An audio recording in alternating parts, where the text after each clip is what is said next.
Hello everyone, తొలి one day ప్రపంచ cup టైటిల్ను ముద్దాడేందుకు భారత మహిళా జట్టు అడుగు దూరంలో నిలిచింది.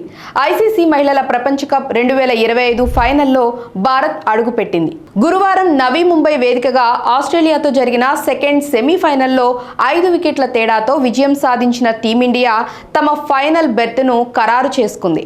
ఆసీస్ నిర్దేశించిన 339 పరుగుల భారీ లక్ష్యాన్ని భారత్ 43.3 ఓవర్లలో 5 వికెట్లు కోల్పోయి ఛేదించింది. Middle order batter Jemimah Rodrigues 134 బంతుల్లో 14 ఫోర్లతో 127 నాట్అవుట్గా నిలిచి అజేయ శతకంతో భారత విజయంలో కీలక పాత్ర పోషించింది. ఆమెతో పాటు కెప్టెన్ హర్మన్ ప్రీత్ కౌర్ కూడా వీరోచితంగా పోరాటం కనబరిచింది.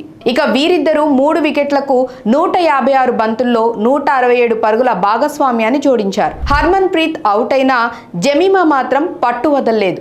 ఆఖరి వరకు క్రీజులో నిలబడి భారత జట్టును మూడోసారి ఫైనల్కు చేర్చింది. ఇక ఈ మ్యాచ్లో సంచలన విజయం సాధించిన భారత మహిళా జట్టు ఓ ప్రపంచ రికార్డును తమ పేరిట లిఖించుకుంది. మహిళల వన్డే క్రికెట్ చరిత్రలో అత్యధిక విజయవంతమైన రన్ చేజింగ్ చేసిన జట్టుగా భారత్ రికార్డుకెక్కింది. ఇంతకు ముందు ఈ రికార్డు ఆస్ట్రేలియా పేరిట ఉండేది.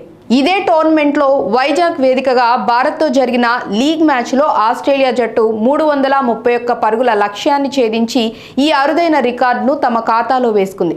కానీ తాజా మ్యాచ్లో భారత్ 339 పరుగుల టార్గెట్ను ఛేదించి ఆసీస్ను అధిగమించింది. భారత్, ఆస్ట్రేలియా తర్వాతి స్థానంలో శ్రీలంక ఉంది. ఇక నవంబర్ 2న ముంబై వేదికగా జరగనున్న ఫైనల్లో దక్షిణాఫ్రికాతో భారత్ తలపడనుంది.